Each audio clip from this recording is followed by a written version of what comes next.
Asante. Habari ya asubuhi. Asante. Kwanza nashukuru kwa kuja. Kufika kwenu, tunaamini kwamba ujumbe utakaofika au utakaowasilishwa kwenye jamii utakuwa na madhumuni mazuri. Hautakuwa umelenga kuharibu au kupotosha jambo lolote, kwa sababu lengo ambalo tunataka kulizungumza ni zuri, lenye manufaa, ambalo litatuwezesha kuondoa kwenye fikra nyingine kuja kwenye fikra ambazo naamini zinaleta utulivu na amani katika sekta ya michezo. Huo ndio wito wangu. Sasa ndugu wanahabari, naamini wote tunakumbuka mapema wiki hii tarehe 16 Februari 2026, Mheshimiwa Paul Makonda ambaye ni Waziri wa Habari, Utamaduni, Sanaa na Michezo alinielekeza mimi kama msajili wa vyama vya michezo nchini kuhakikisha kuwa mchakato wa marekebisho ya katiba ya klabu ya Simba unahitimishwa kwa mujibu wa sheria na kanuni za usajili wa vyama vya michezo kabla mwezi huu haujakwisha. Maelekezo hayo ya Mheshimiwa Waziri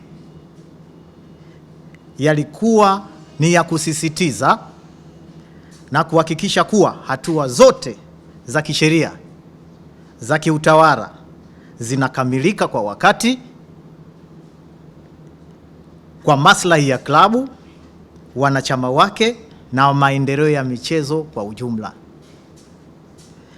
Napenda kufafanua kuwa mchakato huu wa marekebisho ya katiba ya klabu ya Simba umepitia katika michakato mingi.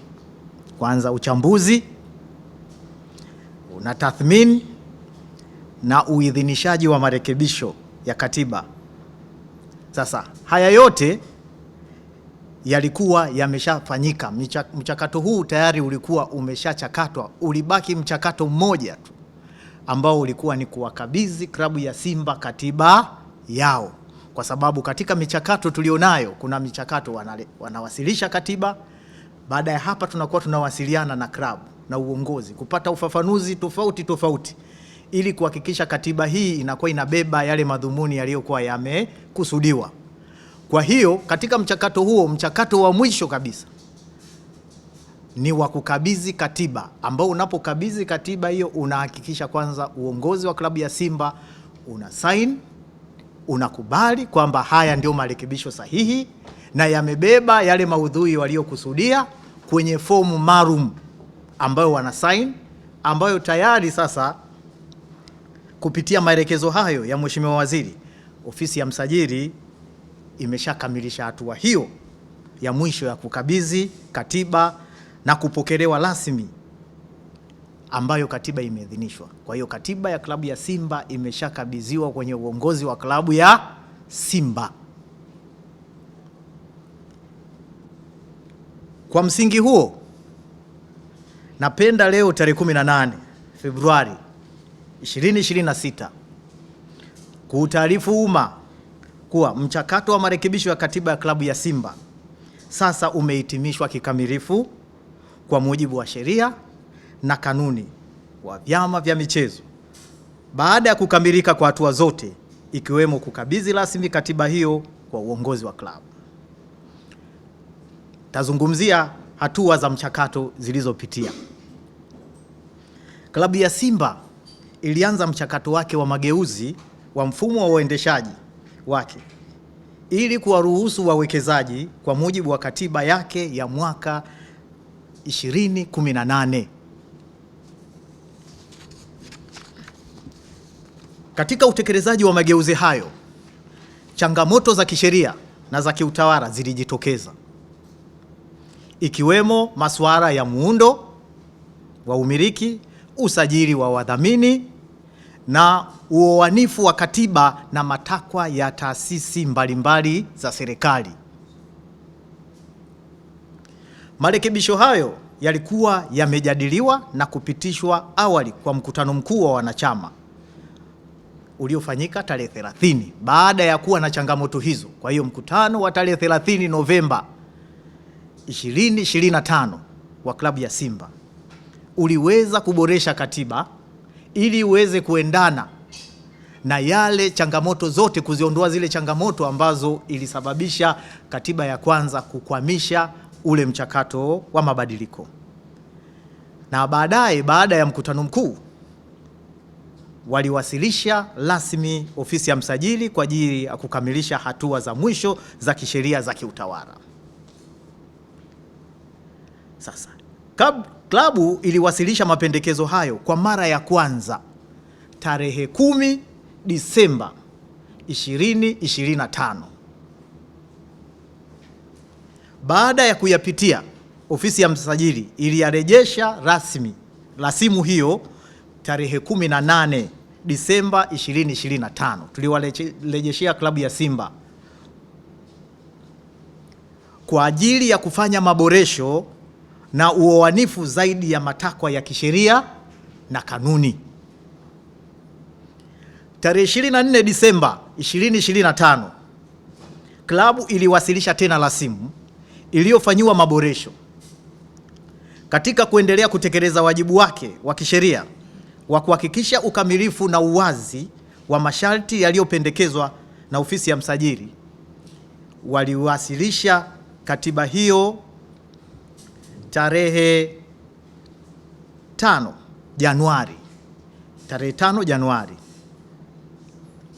Na katiba hiyo tulipoipitia tena tukaomba ufafanuzi hiyo tarehe 5 Januari. Kuna kipengele kidogo kimoja kilikuwa kimebaki ambacho kama nilivyoeleza kwamba lazima tutafute uoanishi wa taasisi nyingine ili kuruhusu huu mchakato usije ukafanya nini, ukakwama.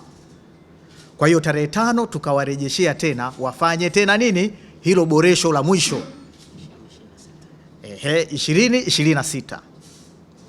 Kwa hiyo baada ya kukamilisha maboresho hayo na kutoa ufafanuzi uliohitajika kwa klabu, uliwasilisha toleo la mwisho tarehe 5 Februari 2026 kwa ajili ya kuhitimisha mchakato huo. Katiba iliyorekebishwa iliwasilishwa kwa msajili kwa mujibu wa kanuni ya 11 ya kanuni ya msajili wa vyama vya michezo, tangazo la serikali 441 ya mwaka 1999 ili ipitiwe na kuidhinishwa. Kwa mujibu wa kanuni ya 11 kanuni ndogo ya 3A kanuni ya msajili wa vyama vya michezo, tangazo la serikali 441 ya mwaka 1999, msajili ana wajibu wa kuhakikisha kuwa marekebisho yote ya katiba hayawezi kuhatarisha usalama, kuvuruga amani miongoni mwa wanachama au jamii kwa ujumla, wala kuathiri maendeleo ya chama. Hiyo ni kanuni ambayo inaniongoza mimi kama msajili. Baada ya uchambuzi wa kina na wa kisheria na wa mashauriano ya kitaalamu, serikali imejiridhisha kuwa marekebisho haya yanakidhi matakwa ya kisheria na hayana athari hasi kwa wanachama, wawekezaji au jamii kwa ujumla, hivyo yameidhinishwa rasmi. Naamini hapa sasa tu tunaelewa kwamba katiba iliyoidhinishwa, serikali inaamini kwamba imejiridhisha kuwa marekebisho haya hayahatarishi usalama, kuvuruga amani miongoni mwa wanachama au hayavurugi ile hali ya uwekezaji. Inaweza ukawa uwekezaji uliowekezwa au utakao kuja kufanya nini, kuwekezwa. Kwa hiyo imeangalia engo zote na kujiridhisha kuwa sasa inaidhinishwa rasmi kwa ajili ya kuendelea na mchakato. Maboresho yaliyofanywa. Miongoni mwa maboresho yaliyowasilishwa kwa klabu na kuidhinishwa, cha kwanza ni kuweka tafsiri sahihi ya Simba Sports Club Company Limited kuwa ni kampuni iliyoanzishwa kwa mujibu wa sheria ya makampuni itakayoshughulikia shughuli za kibiashara za kiutendaji za klabu, huku umiliki wake wa hisa ukiwa wa ubia kati ya baraza la wadhamini la klabu ya Simba kwa niaba ya wanachama na wawekezaji kwa mujibu wa sheria na maamuzi ya halali ya mkutano mkuu. Katiba hiyo imeweka bayana kuwa hisa za klabu zitamilikiwa kupitia baraza la wadhamini kwa niaba ya wanachama. Katiba hii pia imeimarisha muundo wa baraza la wadhamini lenye wajumbe wasiopungua kuanzia 5 hadi 7 watakaomiliki na kukumiliki au watakaomiliki na kusimamia mali za klabu ya Simba kwa niaba ya wanachama. Kuweka wazi kuwa mkutano mkuu ndio chombo chenye mamlaka ya kudhibiti uteuzi na kuondoa wajumbe wa baraza la wadhamini.